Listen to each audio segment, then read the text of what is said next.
There are people who move through the world with a softness that feels almost invisible. They listen more than they speak, they endure more than anyone realizes, and in the quiet spaces between their thoughts, they carry burdens that have never been named out loud. You see them at work, at gatherings, in passing conversation. They nod kindly, but beneath the calm exterior is a deep internal world, holding years of unspoken emotions, unprocessed memories, and the weight of responsibilities they never asked for but accepted. Anyway, these are the people who learned early that silence keeps the peace, that composure prevents conflict. This is the psychology of those who carry quiet emotional burdens, not because they want to, but because they never learned another way. There is a particular kind of heaviness that doesn't show up in the ways people expect. It doesn't look like crying or shouting or visible overwhelm. It lives in smaller moments, quiet hesitations, long pauses, and breaths taken just a little too deeply. People who carry quiet emotional burdens often meet each day with a calmness that feels practiced. It's not because they're pretending, but because this is the only way they've learned to move through the world. The weight they carry is subtle, almost imperceptible to the untrained eye. It shows up as a thought they swallow mid-sentence because the room already feels full. It shows up as a smile they give out of habit, not emotion. It shows up as the way they always say, "It's fine," even when something in their chest tightens at the words. Their emotional world is internal, tucked into the corners of their mind where no one else thinks to look. And so from the outside, they appear stable, anchored, reliable, composed. But inside, their thoughts move like currents beneath a still surface, carrying memories, worries, and responsibilities that have quietly accumulated over years. People like this often become the steady ground for others. They are the ones friends turn to when life fractures. They are the ones who listen without interrupting, who understand without being told, who offer comfort with a softness that feels safe. And because they're so good at holding space for others, it rarely occurs to anyone that they might need space themselves. Their burdens aren't loud, they are layered. One layer might be a childhood role they never quite outgrew, the peacemaker, the strong one, the quiet achiever, who learned to handle things alone because no one else could. Another layer might be the unspoken rule they absorbed along the way, that their emotions were too much, too inconvenient, too easily dismissed. So they learned to tuck them away, one after another, until their heart became a container for what was never expressed. There is also the layer of fear that if they finally allowed someone to see how heavy things truly feel, it might change how they are perceived. They fear disappointing others, or burdening them, or disrupting the image of strength they've carefully maintained. And yet, the weight of these unspoken emotions does not simply disappear. It settles into the body. It lingers in the mind. It whispers during late nights and quiet mornings, reminding them that something within them has gone unnoticed for far too long. They become experts in functioning, experts in appearing unbothered, experts in carrying emotional weight in ways that never make a sound. But if you look closely, you can sense it in the way they hesitate before answering, "I'm okay," in the way their eyes soften when the conversation shifts to deeper things, in the way relief flickers across their face when someone finally asks how they are. Genuinely, patiently, without rushing past the question, this unseen weight shapes their inner world, shaping how they connect, how they cope, how they love. It influences the choices they make and the truths they keep hidden. And even though they rarely acknowledge it, this emotional heaviness becomes part of their identity, woven into their instinct to protect others from their own pain. In the quietest moments, when they're alone, when the mask softens, when the world feels still, they can feel the burden resting on their chest, not crushing, but ever present. A familiar companion that has walked beside them for years. This chapter begins with recognition, not the loud kind, but the soft realization that something within them has weight, shape, and history, something that has been carried in silence, unnoticed by the world, yet deeply felt by the person holding it. This is the unseen weight, the first truth of those who carry quiet emotional burdens. Quiet emotional burdens rarely appear suddenly. They are formed slowly, almost gently, shaped over years by experiences a person may not even remember clearly. The weight feels familiar because it has been there for so long, woven into early memories, early expectations, and early interpretations of what it means to exist in a world that doesn't always make room for their feelings. For many, the beginning traces back to childhood, not necessarily a dramatic moment, but a pattern, a home where emotions were acknowledged only when convenient, a family that praised composure but misunderstood sensitivity, a space where peace depended on how calm and self-sufficient the child could be.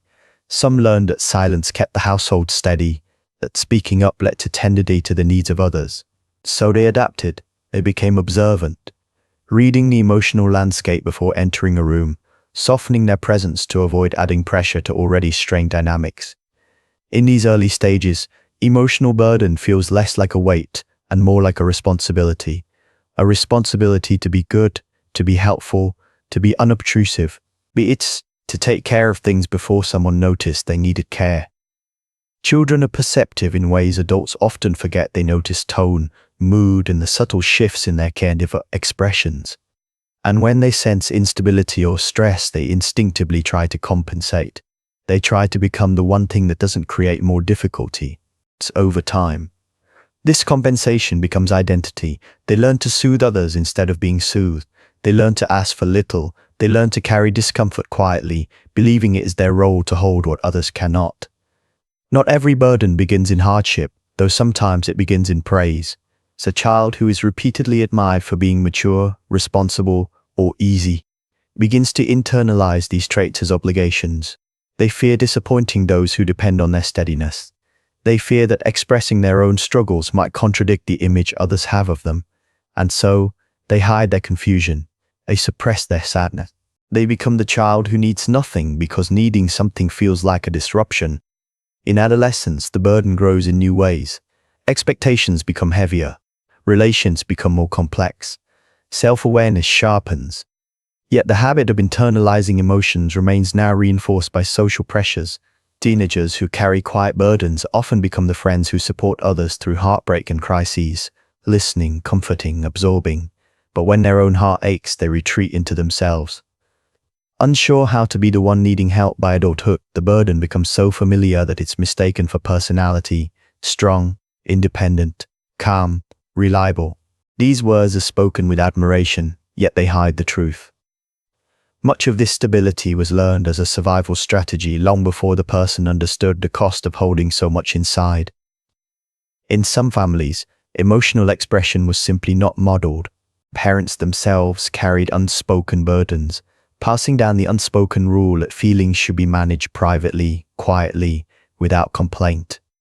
Children growing up in these environments inherit emotional restraint like an heirloom they may never ask for, but continue to carry. And then there are those whose burdens begin with subtle emotional neglect, but the quiet absence of being truly seen. These individuals learn to disappear emotionally because no one noticed when they were hurting. They built internal worlds where their feelings could exist without needing to be validated externally. The origins of quiet emotional burdens vary, yet they share a common thread. The person learned early that their inner world was theirs alone to manage, that showing too much of themselves felt unsafe, unnecessary, or unwelcome. This is where the burden begins, but not in one defining experience, but in a lifetime of small moments that taught them to hold more and reveal less. To understand the people who carry quiet emotional burdens, you must understand the psychology of containment, but the instinct to hold emotions inward rather than let them flow outward. Containment is not the absence of emotion. It is the management of it, the private storage of feelings that never find a voice, the quiet organization of thoughts that remain unshared, even with the people closest to them. Psychologically, emotional containment forms through repeated conditioning. The mind learns again and again that the safest place for difficult emotions is inside, not because the person wants to hide, but because their environment taught them that emotional exposure. There is a concept in psychology called learned inhibition. It explains how repeated suppression of emotional expression becomes an automatic response. Over time, this response becomes so ingrained that the person no longer consciously chooses silence. People who learned early that openness did not lead to comfort, or that vulnerability was met with inconsistency, often develop what is called self-regulating attachment. They become their own emotional guardian, They soothe themselves, reassure themselves, and hold themselves together without expecting anyone else to step in. This creates a sense of independence, admired by others, yet misunderstood. It is not independence born of confidence, but independence born of necessity. Another psychological force at play is hyper-responsibility. Individuals carrying quiet burdens tend to feel responsible for managing not only their own emotions, but also the emotions. Their nervous system adapts as well. Chronic self-regulation places the body in a perpetual state of emotional monitoring. They check themselves before reacting. They evaluate their feelings before expressing them. They calibrate their energy to match what they believe others need. Over time, this creates what researchers call chronic emotional load. So a constant cognitive effort spent managing, filtering, and containing emotions that never fully resolve. Like carrying a heavy bag with no handle, the weight becomes part of them, but never easier to hold. Emotional containment also interacts with memory. When feelings are not processed outwardly through expression, conversation, or shared experience, these memories hold emotional residue, lingering just beneath awareness. A person might forget the exact event, but the emotional imprint persists, influencing their reactions in subtle and powerful ways. Many quiet burden carriers develop what psychologists refer to as high function in the traditional sense. Not visible despair, but a low, steady hum of emotional fatigue. They continue working, supporting others, showing up, but internally they live with a heaviness that rarely receives acknowledgement. What makes emotional containment so complex is that it is often reinforced by positive feedback. People praise their calmness, they admire their strength, they compliment their ability to stay composed in situations. And so the person continues to hide their inner world, believing their value lies in being the unshaken one, the one who doesn't need help, the one who rarely breaks. Yet containment has limits. Even the most resilient individuals have emotional thresholds. Feelings that remain unexpressed do not disappear. They compress, they press inward. They form tension in the body, exhaustion in the mind, and subtle emotional distance in relationships. Underneath it all, people who carry quiet burdens often long for something simple. A place where they can exhale, a moment where they don't have to be the calm one, a connection where their inner world is met with understanding rather than expectation. Emotional containment is not a fault. It is a psychological adaptation or a reflection of what they needed to survive emotionally, and a map of the internal world they've built in silence. Inside people who carry quiet emotional burdens, there exists a conflict so subtle that even they rarely recognize it. It is not loud or dramatic. It doesn't erupt. Instead, it moves gently beneath the surface, a quiet tension between two opposing longings. The longing to be understood and the longing to remain hidden. On one side, there is a deep desire for connection, a wish for someone to notice the heaviness they never talk about. It's a hope that one day someone might look past the calm exterior and see the quiet tremor beneath it. They imagine what it would feel like for their emotions to be held by someone else, even for a moment, to be asked how they truly are, and to believe the question is sincere. To speak honestly without fear of burdening, disappointing, or complicating anyone's life. But on the other side, there is fear, not fear of others exactly, but fear of exposure, fear of being misunderstood, fear that if they open even one small door inside themselves, everything contained behind it might rush out too quickly, too forcefully. Fear that the people around them, accustomed to their steadiness, might not know how to hold their vulnerability. This creates a psychological paradox. They crave emotional closeness, yet instinctively protect themselves from it.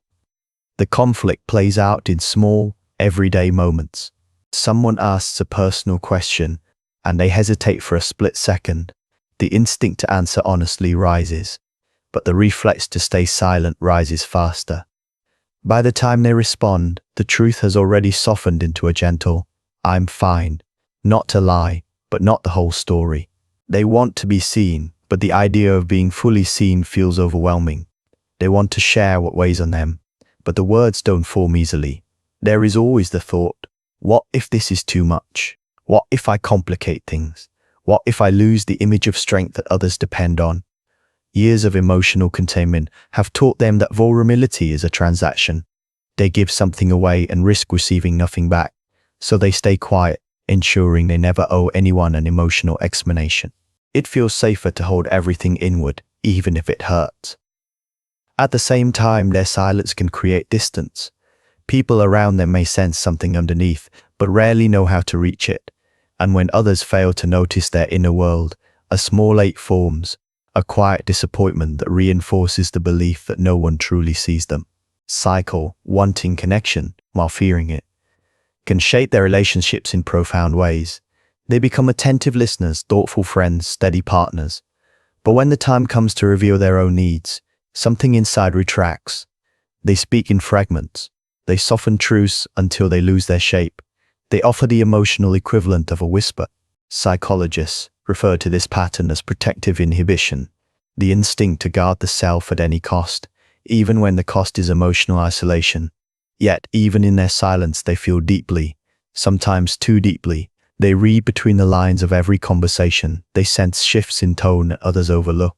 They pick up on unspoken feelings, often carrying them as if they were their own. Their inner conflict is not a flaw. It is evidence of how fiercely they value connection. They avoid exposing themselves not because they lack emotion, but because their emotions matter too much, or dismissed, or left unseen after finally sharing a piece of themselves. And so they move through the world in this delicate balance, wanting to be held, yet afraid to be known, longing for understanding, yet unable to ask for it, remaining close enough to care, but distant enough to feel safe. This silent conflict becomes a part of them, shaping how they love, how they trust, and how they reveal themselves. It is the quiet friction of a heart that wants connection and protection in equal measure. It's for people who carry quiet emotional burdens. Breaking does not look like falling apart. There is no dramatic collapse, no sudden unraveling, no visible disruption. Instead, the moment something breaks often arrives quietly, or a soft shift within them, subtle enough that no one else notices, yet powerful enough to change the trajectory of their emotional life. It rarely begins with a crisis. More often it begins with exhaustion, not physical exhaustion, but emotional fatigue that settles slowly into their bones, a weariness that comes from years of being strong, steady, and composed, a tiredness that doesn't go away with sleep because it isn't coming from the body, it is coming from the heart. The turning point might be a small moment, a conversation where they cannot find a usual smile, a question they cannot answer with their practiced calmness, a simple request for help that unexpectedly catches in their throat. Something shifts and they feel the weight of all the emotions they have tucked away pressing forward, asking to be felt. Sometimes the moment appears in the form of kindness, a friend asking if they're truly okay, a partner pausing long enough to notice the hesitation in their voice, a stranger offering a small gesture of warmth that touches a place inside them they thought was numb. Kindness has a way of loosening what they have held too tightly. It softens their defenses, letting a little light into the spaces they keep closed. At first, this opening feels unsettling. They are not used to being seen.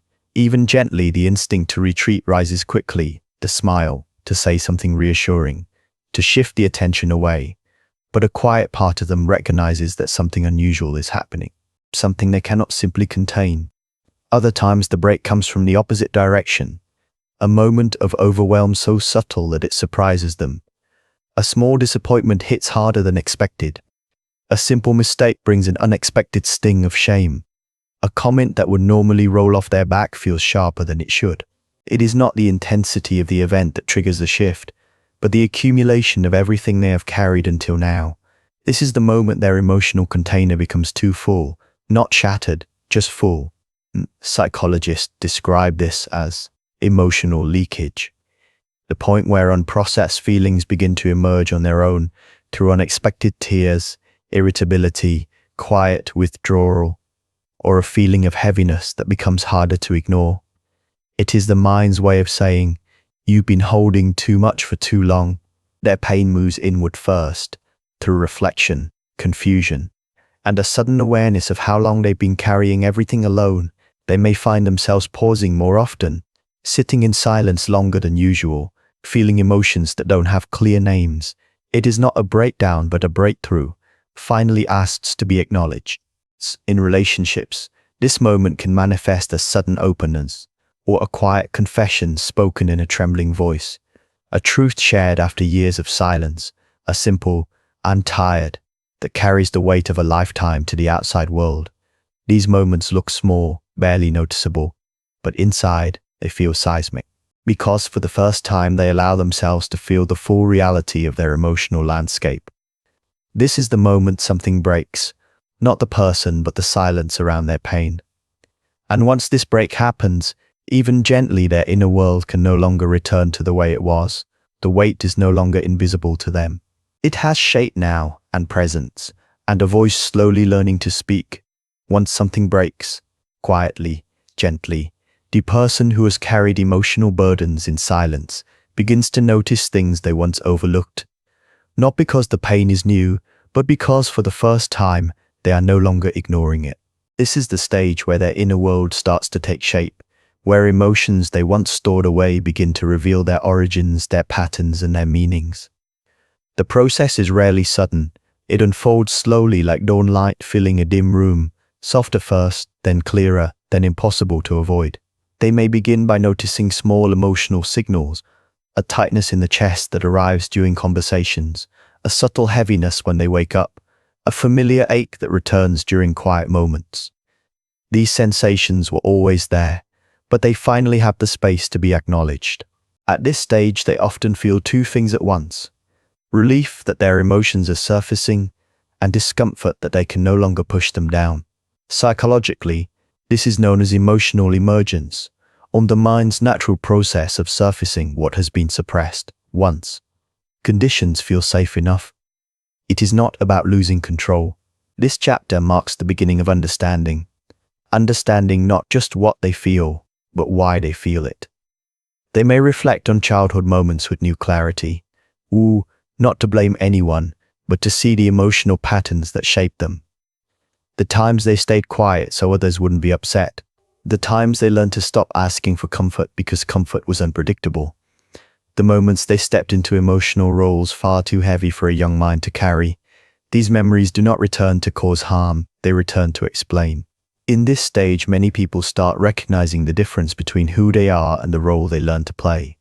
They begin to see how much of their identity was built around managing emotions, not expressing them. How much of their strength came from necessity, not preference. And slowly they begin to realize that their pain has shape. A shape that is identifiable, a shape that can be held, understood, and eventually softened. They might notice patterns in themselves, the way they apologize instinctively, the way they avoid conflict even when necessary, the way they comfort others before acknowledging their own needs. They see how these behaviors once protected them, but now keep them distant from the connection they quietly long for. There is no judgment in this awareness, just recognition. This stage is also marked by an unexpected gentleness. They begin to treat themselves with a softness they never allowed before. Sometimes it is subtle, taking a moment to breathe, allowing a tear to fall instead of swallowing it down, giving themselves permission to rest without guilt. They may start identifying the emotions they once pushed aside, sadness that was never spoken, anger that was never safe to express, loneliness disguised as independence, fear hidden beneath calmness. They begin to understand that their pain is not a flaw, it is a story, one that deserves attention and compassion. As they explore these emotional truths, something shifts inside them. They realize that their burdens were never meant to be carried alone, that their inner world has more depth, complexity, and tenderness than they ever gave themselves credit for. This understanding does not erase the pain, but it transforms the relationship they have with it. Instead of suppressing their emotions, they begin to listen to them. Instead of carrying everything quietly, they begin to differentiate what is truly theirs to hold and what they absorb from others. This stage is not about solutions, but awareness, a slow unfolding, a gentle naming of the emotional realities they once ignored. Learning the shape of their pain is the moment they begin to reclaim their inner world, not by escaping from it, but by finally, quietly, turning toward it. When a person finally understands the shape of their pain, something gentle begins to unfold inside them. Not a sudden transformation, not a dramatic breakthrough, but a quiet shift, like the soft release of a breath they didn't know they'd been holding. This final stage is not about fixing themselves. It is not about becoming lighter, happier, or more expressive. It is about discovering that there are softer ways to carry what life has given them, ways that do not require silence, ways that do not demand perfection, ways that honor the depth of their inner world. For people who have lived their whole lives holding everything in softness can feel unearned, it can feel fragile, and yet it is in this softness that they begin to find a new kind of strength. The strength that comes from allowing themselves to exist without constantly bracing against their emotions. They start to learn that they can feel without fearing collapse, that emotions can move through them without overwhelming them, that the world does not fall apart if they say they're hurting, that the people who care about them want to understand them, not the version of them that holds everything together. This stage is not loud, it is tender. They may start allowing small truths to surface in conversations.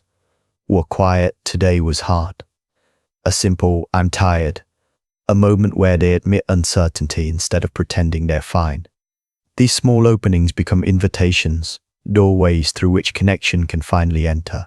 And when someone meets these moments with care rather than judgment, with patience rather than pressure, with presence rather than solutions, something inside them softens a little more. They begin to realize that what they always feared, the risk of being vulnerable, does not always lead to disappointment. Sometimes it leads to understanding. Sometimes it leads to being held in ways they never knew were possible. Psychologically, this is the stage of integration, the point where the self once divided, the one who appears strong, and the one who quietly struggles, begins to merge. They stop seeing their emotional needs as flaws. They stop framing their past silence as failure. They start viewing their inner world with compassion instead of judgment. The burdens they carry do not disappear, but they shift, they rearrange, they find new places to rest inside the person, places that no longer press against the heart so sharply and slowly. They learn that sharing their inner world does not make them less capable. It makes them more human. A softer way to carry life does not mean relying on others for everything, nor does it mean revealing every thought or emotion. It means allowing space for their own feelings to breathe. It means recognizing that strength and vulnerability are not opposites, they are companions. It means understanding that asking for support is not a burden. It is an act of trust, a quiet acknowledgement that they no longer want to be alone with everything they feel. This new softness might look like choosing rest instead of pushing through exhaustion, or allowing themselves to cry rather than swallowing the emotion, or letting someone's kindness actually land instead of brushing it away, or speaking one honest sentence where they once offered silence. These small shifts change the way they inhabit their life. They change the way they see themselves. They change the way they hold their own heart. And in these changes, a quiet truth emerges. They were never meant to carry everything alone. Their burdens were real, their silence was understandable, their strength was remarkable, and their sensitivity was never a weakness. In the end, the journey is not about becoming someone new. It is about returning to who they were before the world taught them to hold everything inside. A person with depth, a person with feeling, a person with a heart capable of both strength and softness, a person worthy of understanding, connection, and care. A softer way to carry life is not a destination, it is a way of being. It's a gentle rhythm, a quiet truth, and it begins the moment they finally allow themselves to be seen, not for the calmness they show the world, but for the humanity they have carried in silence all along.